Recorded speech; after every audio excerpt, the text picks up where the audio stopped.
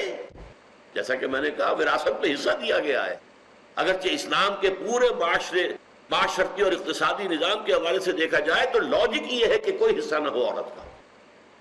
مرد شادی کرتا ہے تو اسے مہر ادا کرنا ہوتا ہے، لڑکی کی شادی ہوتی ہے اسے مہر ملتا ہے۔ یہ دوسری بات ہے، ہمارے ہاں وہ مہر لڑکی کو پہنچتا ہی نہیں، بیچی میں کھایا پیا جاتا ہے یا دیا ہی نہیں جاتا، وہ صرف لکھنے میں آتا ہے کاغذ کے اوپر۔ یہ تو پھر ہماری غلط پریکٹسز ہیں۔ اس اعتبار سے صحیح بات یہی ہے کہ ہم اسلام کی صحیح تعلیمات پر عمل نہیں کر رہے۔ اب سنیے آگے، یہ جو جن کا تذکرہ اوپر ہوا، اولو الالباب، ہوش مند لوگ جنہوں نے فطرت کے اشاروں کو سمجھا اور اللہ کو پہچان لیا، جنہوں نے اپنے نفس کے اندر نیکی اور بدی کے جذبات کو پایا اور اس کے حوالے سے وہ پہنچ گئے کہ جزا و سزا ہونی چاہیے۔ This world is incomplete from the point of view of moral law. We need another world, another life. یہاں فزیکل لا مکمل ہے، سنکھیاں کھائیں گے آپ مر جائیں گے، چاہے بھول کر کھایا ہو، چاہے آپ نے اسے کچھ اور شے سمجھا ہے، ہلدی سمجھا تھا، ہلدی کی گانٹھ سمجھی تھی، اس نے منہ میں رکھ لی تھی، وہ سنکھیا تھا تو مر جائیں گے۔ نہ آپ کی نیت سے اس میں کوئی بحث ہوگی، کسی چیز سے کوئی تعلق نہیں، لیکن آپ جھوٹ بولیں گے تو کچھ نہیں ہوگا، آپ کسی کا مال ہڑپ کریں گے تو پیٹ میں درد بھی نہیں ہوگا۔ تو مورلی یہ دنیا نامکمل ہے، انگارہ زبان پر رکھیے چل جائے گی، جھوٹ بولیے کوئی آبلہ نہیں پڑے گا، تہمت لگا دیجئے کسی کے اوپر، مشکل ہے۔ لیکن اس مورل لائف کے لیے، مورل نتائج کے لیے دوسری دنیا ہونی چاہیے۔ اور پھر جب ان کے کانوں میں آواز آئی کسی نبی کی یا نبی کے امتی داعی کی، یہ بھی نوٹ کر لیجئے، ہمارا تصور شاید یہی ہے کہ صرف انبیاء ہی کی دعوت نہیں، حضور کے اپنے زمانے میں جیسا کہ میں نے ابھی مثال دی تھی، جیسے ہی کوئی شخص ایمان لاتا تھا فوراً داعی بن جاتا تھا۔ والعصر ان الانسان لفی خسر الا الذین آمنوا وعملوا الصالحات وتواصوا بالحق، ایمان اور اپنے ذاتی عمل کے بعد فوراً وصیت شروع کر دو حق کی، تبلیغ شروع کر دو حق کی، حق کا بول بالا کرنے کے لیے۔ یہ لازمی تقاضا ہے، جیسا کہ ہم پڑھ چکے ہیں پہلے سبق میں کہ یہ 4 لازمی شرائط ہیں، prerequisites of salvation, 4 prerequisites of salvation. اور امام راضی کا آج تذکرہ ہوا تھا تو میں دوبارہ انہی کا جملہ سناتا ہوں۔ هذه الآیہ فیہا وعید شدید، یہ آیت جو ہے الا الذین آمنوا وعملوا الصالحات وتواصوا بالحق وتواصوا بالصبر، اس میں تو بڑی شدید وعید ہے، بأن اللہ تعالی حکم بالخسار، کہ اللہ تعالی نے تو خسارے کا فیصلہ کر دیا، تباہی بربادی کا فیصلہ کر دیا، لجمیع الناس، تمام انسانوں کے لیے، الا من کان آتیا بہذہ الاشیاء الاربعۃ، سوائے ان کے جو ان 4 شرطوں کو پورا کرے، وہی الایمان، پہلے ایمان، دوسرے والعمل الصالح والتواصی بالحق والتواصی بالصبر، ودل ذالک، غور سے سنیے، اس سے رہنمائی ملی، دلالت ملی اس بات کی، ان النجات معلقۃ بمجموع هذه الاشیاء، کہ نجات کا دار و مدار ان 4 چیزوں کے مجموعے پر ہے۔ صرف وہ قانونی ایمان جو ہم نے پچھلی نشست میں پڑھا تھا، وہ قانونی ایمان پر ہم سمجھے بیٹھے ہیں کہ نجات ہو جائے گی، جب دنیا میں ہمیں مسلمان سمجھا جا رہا ہے تو یقیناً آخرت میں بھی مسلمان اور مومن ہی سمجھے جائیں گے، اور جنت میں تو ہماری ریزرویشن موجود ہے پہلے سے. یہ مغالطے ہیں. تلک امانیہم قل ہاتوا برہانکم ان کنتم صادقین. لیکن وہ لوگ کہ جنہوں نے فطرت کے اشاروں سے اللہ کو پہچانا، پھر اپنی فطرت کے اشارے سے مزید تدبر کرتے ہوئے، عقل سے کام لیتے ہوئے آخرت کو پہچانا، پھر نبی کی دعوت پر لبیک کہا، اب یہ لوگ، یہ انسانیت کا کریم ہے. لہذا ایک بات اچھی طرح سمجھ لیجئے، یہ منافق نہیں ہو سکتے. یہ نہیں ہو سکتا کہ مانے کچھ اور کریں کچھ اور. حق کو حق تسلیم کریں، اسے پامال دیکھیں، اسے مغلوب دیکھیں، اور ان کا خون جوش نہ کھائے، اور وہ کچھ کرنے کے لیے تیار نہ ہو کہ حق کا بول بالا ہو. یہ منافق ہوتا ہے. ہمیشہ ہر معاشرے کے اندر اور کسی بھی انقلابی دعوت کے مقابلے میں رد عمل کے طور پر 3 کردار ہمیشہ سامنے آتے ہیں. ہمیشہ. جب حضور کی اپنی دعوت جو ہے وہ اس سے مستثنا نہیں، تو اور کون سی دعوت مستثنا ہوگی؟ اگر وہاں منافقین تھے تو یہاں کیوں نہیں ہوں گے؟ 3 ہوتے تھے. ایک وہ جن کو قرآن کہتا ہے سورہ توبہ میں، السابقون الاولون من المہاجرین والانصار والذین اتبعوہم بإحسان رضی اللہ عنہم ورضوا عنہ. یہ وہ لوگ ہوتے ہیں جنہوں نے حق کو قبول کیا تو اب ہر چہ بعد آباد، جو ہو سو ہو، جان جاتی ہے جائے، مال جاتا ہے جائے، ہر چہ بعد آباد ماں کشتی درآب انداختیم. ہم نے تو اپنی کشتی جو ہے دریا میں ڈال دی ہے. اب یہ کشتی تیرے گی تو ہم تیریں گے اور جئیں گے، یہ کشتی ڈوبے گی تو ہم ساتھ ہی ڈوبیں گے. ہم اس کشتی کو چھوڑ کر بھاگنے والے نہیں. ہر چہ بعد آباد، جو ہو. یہ ایک کردار ہوتا ہے. دوسرا کردار اس کے برعکس ہوتا ہے، جو مخالفت میں اڑ جاتا ہے، ڈٹ جاتا ہے، اپنے باطل نظام کو، باطل اعتقادات کو، باطل نظریات کو پروٹیکٹ کرنے کے لیے میدان میں آ جاتا ہے، مقابلے میں آ جاتا ہے. جیسے ابو جہل آ گیا، ابو لہب آ گیا، ولید بن مغیرہ آ گیا، عقبہ ابن ابی معیط آ گیا. یہ سب کون ہے؟ یہ بالکل اپوزٹ کیٹیگری. لیکن یہ کھلے دشمن ہیں، سامنے سے وار کرتے ہیں، ان سے بچنا آسان ہے. ایک تیسری کیٹیگری ہوتی ہے ان بٹوین، کچھ مانا بھی لیکن کچھ کرنے کو تیار نہیں. جان پیاری ہے، مال پیارا ہے، بچ بچ کے چلو، سیفٹی فرسٹ، اپنا تحفظ، اپنی جان کا، اپنے مال کا. یہ ان دونوں کے بین بین. مشفق متعطف. دوسرا کردار اس کے برعکس ہوتا ہے، جو مخالفت میں اڑ جاتا ہے، ڈٹ جاتا ہے، اپنے باطل نظام کو، باطل اعتقادات کو، باطل نظریات کو پروٹیکٹ کرنے کے لیے میدان میں آ جاتا ہے، مقابلے میں آ جاتا ہے. جیسے ابو جہل آ گیا، ابو لہب آ گیا، ولید بن مغیرہ آ گیا، عقبہ ابن ابی معیط آ گیا. یہ سب کون ہے؟ یہ بالکل اپوزٹ کیٹیگری. لیکن یہ کھلے دشمن ہیں، سامنے سے وار کرتے ہیں، ان سے بچنا آسان ہے. ایک تیسری کیٹیگری ہوتی ہے ان بٹوین، کچھ مانا بھی لیکن کچھ کرنے کو تیار نہیں. جان پیاری ہے، مال پیارا ہے، بچ بچ کے چلو، سیفٹی فرسٹ، اپنا تحفظ، اپنی جان کا، اپنے مال کا. یہ ان دونوں کے بین بین.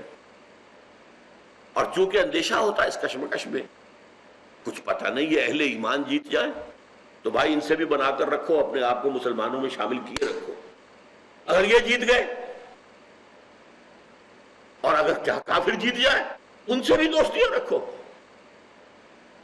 گڈ آفیسز اپنے برقرار رکھو. اگر وہ جیت گئے تو کیا ہوگا؟ یہ منافق کہلاتے ہیں. مذبذبین بین ذالک، سورہ نساء میں بڑی پیاری آیات آئی ہے. ایک ادھر ہے مومنین صادقین، السابقون الاولون من المہاجرین والانصار والذین اتبعوہم بإحسان رضی اللہ عنہم ورضوا عنہ، وہ ادھر ہے. ایک وہ ہے ان الذین کفروا سواء علیہم انذرتہم ام لم تنذرہم لا یؤمنون. یہ لوگ کفر پر اڑ گئے ہیں، محمد کتنی بھی آپ تبلیغ کر لیں انہیں، یہ ایمان لانے والے نہیں ہیں. ابو جہل ماننے والا نہیں ہے. ابو لہب ماننے والا نہیں، نہیں مانے گی. یہ تو کشاکش ہے، ہوگی ان دونوں کے مابین. البتہ بیچ میں مذبذبین بین ذالک، ان دونوں کے مابین کچھ ادھر بھی کچھ، اسی لیے دو منہ ہم کہتے ہیں. منافق کا لفظ بنا اسی سے ہے. نفق کہتے ہیں سرنگ، سرنگ کے دو منہ ہوتے ہیں. محل کے اندر سے سرنگ بنی جاتی ہے، کہیں جنگل میں جا کے کھلتی ہے کہ اگر قبضہ ہو جائے دشمن کا اور دشمن محل میں داخل ہو جائے تو بھاگے اس سرنگ کے ذریعے سے، نکلے وہاں سے. تو دو منہ ہوتے ہیں اس کے. نفق سرنگ کو کہتے ہیں. نافقہ کہتے ہیں گوہ ایک بل بناتا ہے اپنا، ایک جانور ہے، اس کا شکار کرتے ہیں کتوں کے ذریعے سے. عرب کے اندر اس کا گوشت کھایا جاتا ہے. ہمیں تو خیر اس کو دیکھ کر گھن سی آتی ہے، لیکن ہر معاشرے کا معاملہ ہوتا ہے. یوں سمجھیے بہت بڑی سی چھپکلی ہے وہ، لیکن گوہ کا گوشت کھایا جاتا ہے. تو اس کا شکار کرتے ہیں. وہ بھی اتنا ہوشیار جانور ہے، وہ اپنے جو نیچے بھٹ بناتا ہے زیر زمین، اس کے دو منہ رکھتا ہے، ادھر بھی ادھر بھی. ادھر سے کتا داخل ہو تو ادھر سے نکل کے بھاگ جائے، ادھر سے کتا آئے تو ادھر سے بھاگ جائے. یہ منافق ہے. ان کے ساتھ بھی بنا کر رکھو، ان سے بھی بنا کر رکھو. Keep your good offices with both. یہ ہر دور میں پائے گئے، نوٹ کر لیجئے. کوئی تحریک نہیں ہو سکتی جس میں کہ یہ تھرڈ ایلیمنٹ موجود نہ ہو. امپاسبل. اگر اس کا حق تھا تو محمد کی تحریک کو یہ حق تھا کہ کوئی منافق نہ ہوتا اس میں. خالص پاک ہوتی جماعت نہیں، منافقین تھے. وَمِمَّنْ حَوْلَكُم مِّنَ الْأَعْرَابِ مُنَافِقُونَ وَمِنْ أَهْلِ الْمَدِينَةِ. اے لوگوں، اے مسلمانوں، تمہارے ارد گرد جو اعراب ہیں ان میں منافق ہیں، اور اہل مدینہ کے اندر بھی منافق موجود ہیں. عین چراغ کے نیچے جو ہے اندھیرا موجود تھا، حضور کے نیچے، حضور کی موجودگی میں. تو یہ جان لیجئے، یہ میرا ایک جملہ میں واضح کرنا چاہتا ہوں کہ جس ایمان کی ہم نے یہ بحث کی ہے، ان فی خلق السماوات والارض واختلاف اللیل والنہار لآیات لأولی الالباب الذین یذکرون اللہ قیاما وقعودا وعلی جنوبہم ویتفکرون فی خلق السماوات والارض ربنا ما خلقت ھذا باطلا سبحانک فقنا عذاب النار ربنا انک من تدخل النار فقد اخزیتہ وما للظالمین من انصار ربنا اننا سمعنا منادیا ینادی للایمان ان آمنوا بربکم فآمنا ربنا فاغفر لنا ذنوبنا وکفر عنا سیئاتنا وتوفنا مع الابرار ربنا وآتنا ما وعدتنا علی رسلک ولا تخزنا یوم القیامہ. یہ لوگ منافق نہیں ہو سکتے. ان کا کردار اب کیا آ رہا ہے؟ فاستجاب لهم ربهم انی لا اضیع عمل عامل منکم من ذکر او انثی بعضکم من بعض فالذین ہاجروا، وہ لوگ جنہوں نے ہجرتیں کی، گھر بار چھوڑے اللہ کے لیے، اللہ کے دین کے لیے. کس کو اپنی وطن سے محبت نہیں ہوتی؟ وطن کی سرزمین، آباء و اجداد کی قبریں وہاں ہوتی ہیں، پوری تاریخ اس سے وابستہ ہوتی ہے. دین کے لیے وطن چھوڑنا انہوں نے چھوڑا. فالذین ہاجروا. اچھا دیکھیے، جس وقت یہ آیات اتر رہی ہیں بالفعل یہ لوگ موجود تھے. یہ سورہ آل عمران ہے، یہ 3rd ایئر آفٹر ہجرہ کے اندر نازل ہو رہی ہے. 3 ہجری میں نازل ہو رہی ہے، غزوہ احد کے بعد نازل ہو رہی ہے. تو یہ جو الفاظ آ رہے ہیں یہ خالی خولی نہیں ہے، پس منظر میں وہ کردار موجود تھے. فالذین ہاجروا، جنہوں نے ہجرت کی ہے. وَأُخْرِجُوا مِن دِيَارِهِمْ، اور وہ اپنے گھروں سے نکال دیے گئے، نکلنے پر مجبور کر دیے گئے، عرصہ حیات ان پر تنگ کر دیا گیا. وَأُوذُوا فِي سَبِيلِي، اور وہ میری راہ میں ایذا پہنچائے گئے، تکلیفیں دی گئی، ٹارچر کیا گیا، پرسیکیوٹ کیا گیا. ذرا یاد کیجئے جو بلال کے ساتھ ہو رہا تھا رضی اللہ تعالی عنہ. گردن میں، انسان کی گردن کے اندر جیسے کہ کسی جانور کی لاش جو ہے اس کی گردن میں رسی باندھ کر اور اس کو کھینچا جا رہا ہو، اس طریقے سے ایک زندہ انسان کو گردن میں رسی ڈال کر گھسیٹا جا رہا تھا. مکے کی گلیوں میں لٹایا جا رہا تھا، تپتی ہوئی سرزمین پر. نیچے پتھر آگ بنے ہوئے ہیں، توا، اور اس کے سینے کے اوپر بھی ایک پتھر زوردار باری رکھ دیا گیا ہے کہ آواز نہیں نکل پا رہی. پھر بھی کہہ رہے ہیں احد احد، ایک ہی کو مانتا ہوں، اسی کو مانتا ہوں جس کی گواہی پورے آفاق و انفس سے مجھے مل رہی ہے، اور کسی کو ماننے کے لیے تیار نہیں. خباب بن الارت دیکھتے ہوئے انگارے زمین پر بچھائے گئے.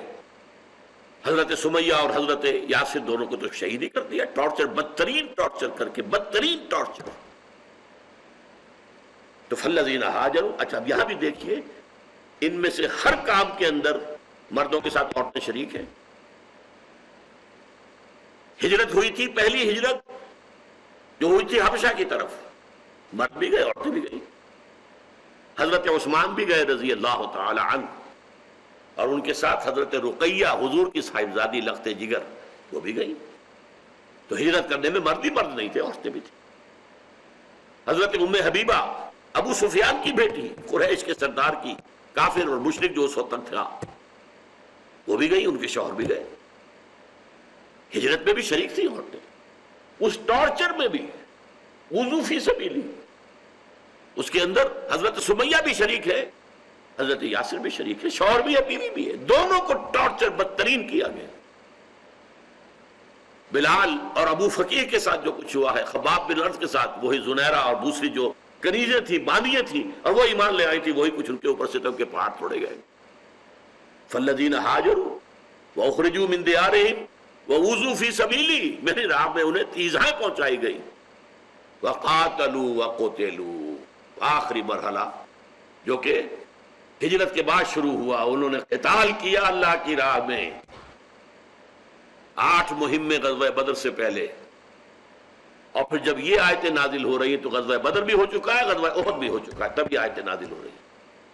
تو میں نے عرض کیا تھا کہ ریفرنس ٹو دی کانٹیکسٹ، تاریخ جو ہے پیچھے کیا ہے موجود ہے. یہ ساری چیزیں، یہ خالی الفاظ نہیں ہے، ریٹرک نہیں ہے، یہ تو پوری تاریخ، پورا نقشہ، پورا کا پورا جو ہے ماحول کے اندر موجود تھا. وَقَاتَلُوا وَقُتِلُوا لَأُكَفِّرَنَّ عَنْهُمْ سَيِّئَاتِهِمْ. اب میں اتنا زور دے کر اس لیے پڑھ رہا ہوں تاکہ آپ کو کچھ اندازہ ہو اس میں کتنا زور ہے. عربی زبان میں کسی شے میں تاکید پیدا کرنے کا اس سے زیادہ کوئی اسلوب نہیں ہے. سَأَضْرِبُهُ، میں اسے ماروں گا. لَأَضْرِبَنَّهُ، میں اسے لازماً ماروں گا.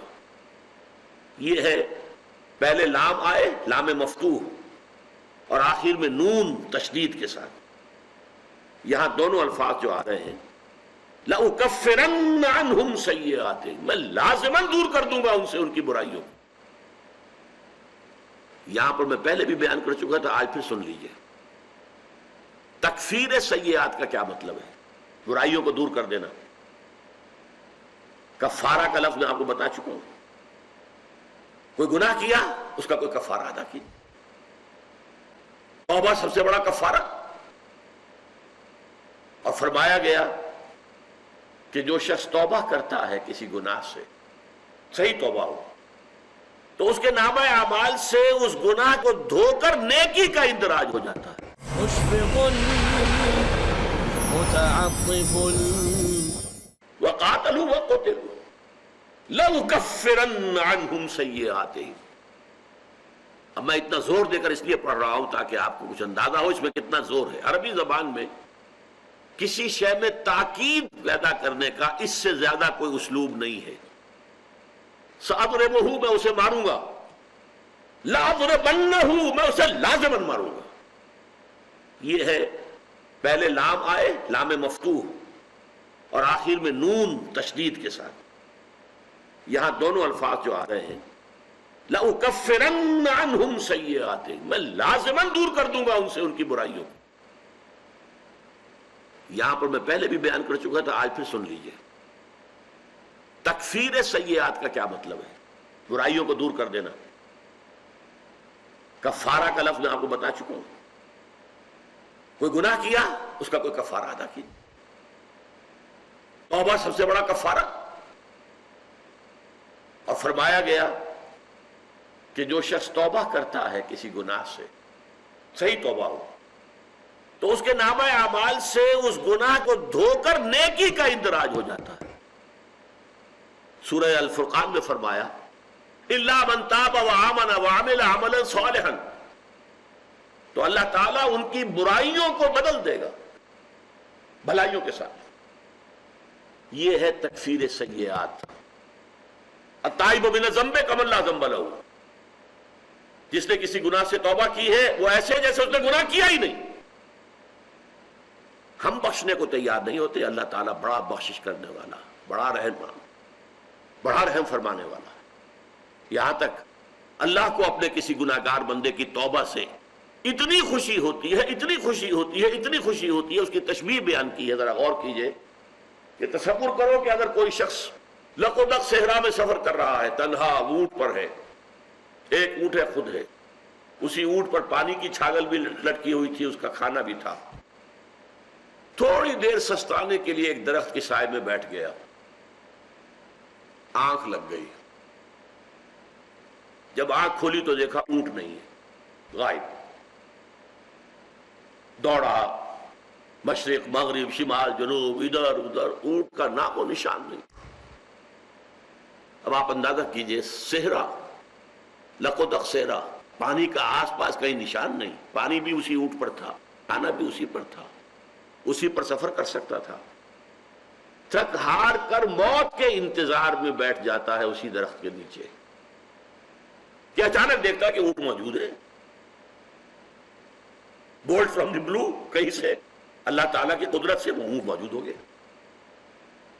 تو وہ کہنا اب یہ چاہتا ہے، اے اللہ میں تیرا بندہ ہوں، تو میرا رب ہے، تیرا بڑا احسان ہوا مجھ پر. لیکن فرط خوشی میں مسرت کی وجہ سے اتنا اس کے اوپر غلبہ ہوتا، کہتا ہے اے اللہ تو میرا بندہ، میں تیرا رب ہوں. حضور فرماتے ہیں جتنی اس شخص کو خوشی ہوئی ہے اپنے اونٹ کے ملنے سے، اس سے کہیں زیادہ خوشی ہوتی ہے اللہ کو اپنے کسی بندے کی توبہ کرنے سے. اور توبہ کے نتیجے میں دو کام ہوتے ہیں، تکفیر، دھو دینا، چھپا دینا. کفر کے معنی یہ بھی ہے، جیسے کہ کفار کا لفظ آتا ہے کسان کے لیے کہ وہ بیج کو چھپا دیتا ہے مٹی کے اندر تاکہ پھر وہاں سے وہ پودا نکلتا ہے. اسی طریقے سے یہ کفار جو ہے، عجب الکفار نباتہ ثم یہیج فتراہ مصفرا ثم یکون حطاما، سورہ حدید کی آیت. جس نے وہ بیج چھپائے تھے، جب وہ کھیتی اپجتی ہے تو اس کا دل باغ و بہار ہو جاتا ہے، دیکھتا ہے لہرا رہی فصل. کفار کا لفظ آیا کس کے لیے؟ کسان کے لیے، اس لیے کہ اس نے بیج کو چھپایا تھا. اس معنی میں دو طرف ہے یہ تکفیر، کفارہ. نمبر ایک، دامن سے، دامن کردار، ظاہر بات ہے یہ سب کے سب ہمیشہ سے نیک تو نہیں تھے نا. کیا حضرت عمر ہمیشہ سے نیک تھے؟ نہیں. ان کی ذات کی توہین مقصود نہیں ہے، اچھی طرح سمجھ لیجئے. ایمان لانے سے پہلے عمر میں اور ابو جہل میں کوئی فرق نہیں تھا. تب متکبر، ہر وقت لڑنے بھیڑنے کے لیے تیار، راہ چالتے کندھا مارنا، یہ ان کا پہلوان. طاقت جو ہے وہ اپنا ظہور چاہتی ہے. آپ کے اندر طاقت ہے تو آپ چلتے چلتے دیوار کو بھی کندھا مارنے کی کوشش کرتے ہیں. اس قسم کے آدمی تھے. وہ لوگ بھی تھے کہ جن کو 50 سال ہو گئے تھے شراب پیتے ہوئے. لیکن اب اللہ تعالیٰ ایک تو ان کے دامن سے ان برائیوں کو دور کر دے گا. یہ تو گویا ان کی سیرت کو پاک کر دینا، دھو دینا، صاف کر دینا گناہ سے. اور نمبر دو، ان کے نامہ اعمال میں جو اندراج تھا بدیوں کا، برائیوں کا، خرابیوں کا، گناہوں کا، ظلم کا، سب دھو دے گا. لَأُكَفِّرَنَّ عَنْهُمْ سَيِّئَاتِهِمْ، میں لازماً ان سے ان کی برائیوں کو دور کر دوں گا. وَلَأُدْخِلَنَّهُمْ جَنَّاتٍ تَجْرِي مِن تَحْتِهَا الْأَنْهَارُ، اور میں لازماً داخل کروں گا انہیں ان باغات میں جن کے نیچے ندیاں بہتی ہوں گی. یہ ترجمہ چونکہ تحت کا لفظ آیا ہے اس لیے نیچے کا ترجمہ آپ ہمیشہ قرآن مجید میں دیکھیں گے، مراد اس سے کیا؟ دامن میں ندیاں بہتی ہوں. پہاڑیاں ہیں، درمیان میں جگہ ہے. تو عرب میں باغ یہ ہوتا تھا، پہاڑی سرزمین حجاز کی، اس کے اوپر ادھر بھی پلانٹیشن ہے، ادھر بھی پلانٹیشن ہے، اور درمیان میں کوئی ندی، کوئی نالا، کوئی چشمہ بہ رہا، بس. تو وہ اس کو کہیں گے اس کے دامن میں ندیاں بہتی تھی. جیسے اقبال نے کہا دامن میں کوہ کے ایک چھوٹا سا جھونپڑا ہو. تو اس پہاڑ کے اوپر پلانٹیشن ہے، درخت لگے ہوئے ہیں، اور ان کے درمیان وادی کے اندر ایک دریا. آپ یہ جا کر دیکھیں، دریائے سرن ہے، دریا، یہ چھوٹے چھوٹے دریا ہوتے ہیں، یہ چل رہے ہوتے ہیں. اس کا ہوتا کیا ہے؟ بوتھ سائڈز جو ہے پانی جو ہے اس میں سے سرایت کرتا ہے دونوں طرف. درختوں کی جو جڑیں ہیں وہ دونوں طرف ہے نا، اونچائی کے اوپر درخت ہے تو پانی جو ہے سیپ کرتا ہے، سرایت کرتا ہے دونوں طرف. تو یہ نیچرل جو ہے اریگیشن کی بہترین شکل ہے. فرمایا وَلَأُدْخِلَنَّهُمْ جَنَّاتٍ، جنت کو جنات یہ کیوں کہتے ہیں اس کو بھی سمجھ لیجئے. جیم نون نون، جن، یہ کہتے ہیں مخفی شے کو، چھپی ہوئی شے. جن وہ ہے جسے ہم دیکھ نہیں سکتے. جنت بھی وہ ہے جہاں درختوں نے زمین کو چھپا دیا ہوتا ہے. اوپر ہریاور ہے، پلانٹیشن ہے، درخت ہے، زمین نظر نہیں آ رہی اب تو زمین چھپ جاتی ہے اس کے نیچے، وہ جنت ہے. وَأُدْخِلَنَّهُمْ جَنَّاتٍ تَجْرِي مِن تَحْتِهَا الْأَنْهَارُ، ان باغات کے نیچے جن کے دامن میں ندیاں بہتی ہوں گی. ثوابا من عند اللہ، یہ بدلہ ہوگا، ثواب ہوگا. ثواب کہاں سے بنا؟ ثوب. جس طرح میرے جسم کے ساتھ میرا کپڑا جو ہے چمٹا ہوا ہے، ایسے ہی عمل کے ساتھ اس کی جزا چمٹی ہوئی ہے، نظر نہیں آ رہی تمہیں. تم جو حرام خوری کر رہے ہو اس کے ساتھ عذاب ہے، اس وقت محسوس نہیں ہو رہا، وہ آخرت میں جا کر نظر آ جائے گا. آگ ہے جو فرمایا ما یاکلون فی بطونہم الا النار، وہ اپنے پیٹوں کے اندر جو حرام خوری کرتے ہیں، یتیم کا مال ہڑپ کرتے ہیں، وہ اپنے پیٹوں میں انگارے بھر رہے ہیں. ان انگاروں کی حدت یہاں نظر نہیں آ رہی ہے، محسوس نہیں ہو رہی. وہ شوگر کوٹڈ ہیں، انسولیٹڈ ہیں، وہی ظاہر ہو جائیں گے قیامت کے اندر، آخرت کے اندر. تو ثوب جیسے کپڑا جسم کے ساتھ لگا ہوا ہے، ایسے ہی عمل کے ساتھ نیکا ہے، نیک عمل ہے تو اس کی جزا اس کے ساتھ چمٹی ہوئی ہے. ظاہر ابھی یہاں نہیں ہوگی، وہاں ہوگی. بدی ہے، برائی ہے، اس کی سزا اس کے ساتھ چمٹی ہوئی موجود ہے، اگرچہ محسوس اور ظاہر یہاں نہیں ہوگی، وہاں ہوگی. واللہ عندہ حسن الثواب، اور سن لو کہ اللہ ہی کے پاس ہے اچھا بدلہ. اب وقت ختم ہو گیا ہے لیکن نوٹ کر لیجئے، اس میں ایک بڑا تعریض ہے. آپ اپنی اولاد پر اپنے آپ کو انویسٹ کر دیتے ہیں، لگا دیتے ہیں، اپنی جوانی کھپا دیتے ہیں، اپنا ساری قوت صرف کر رہے ہیں انہیں پالنے پر، پوسنے پر. کس لیے؟ کہ ہمارے بڑھاپے میں یہ ہمارا سہارا بنے گی. امید ہوتی ہے کہ بسا اوقات اولاد سرکش ہو جاتی ہے. ابھی CNN پر میں دیکھ رہا تھا، امریکہ میں 2 چھوٹے چھوٹے بچوں نے اپنے باپ کو قتل کیا ہے. وہ جو ان کے یہاں بیس بال کا بلہ تھا اس سے مارا سوتے ہوئے، اس کے سر کو کچل دیا، مار دیا، پھر جلا دیا. وہ اولاد ہے، اولاد ہے جو سینہ تان کر کھڑی ہو جاتی ہے. تو بدلہ نہیں ہے کسی کے پاس، بدلہ صرف اللہ کے پاس ہے. اولاد پر جو بھی کچھ خرچ کر رہے ہیں، وہ صرف کر رہے ہیں، وہ ان کا حق سمجھ کر دو. اللہ نے تمہارے ذمہ لگایا ہے، ضرور خرچ کرو ان پر، ضروریات. ان سے کسی بدلے کی امید مت رکھنا. واللہ عندہ حسن الثواب، یہ ہے جسے کہتے ہیں اسلوب حصر. اچھا بدلہ صرف اللہ کے پاس ہے. وہ وقت جو اللہ کے دین کی خدمت میں لگ گیا ہو، وہ قوت اور وہ صلاحیت جو اللہ کے دین کی نصرت میں صرف ہوئی ہو، وہ ہے جس کا بدلہ ملے گا اصل، جس کے بارے میں امید بھی کرے اور جس کے بارے میں اعتماد بھی رکھے. واللہ عندہ حسن الثواب. بارک اللہ لی ولکم فی القرآن العظیم ونفعنی وإیاکم بالآیات والذکر الحکیم. رب رحیم مشفق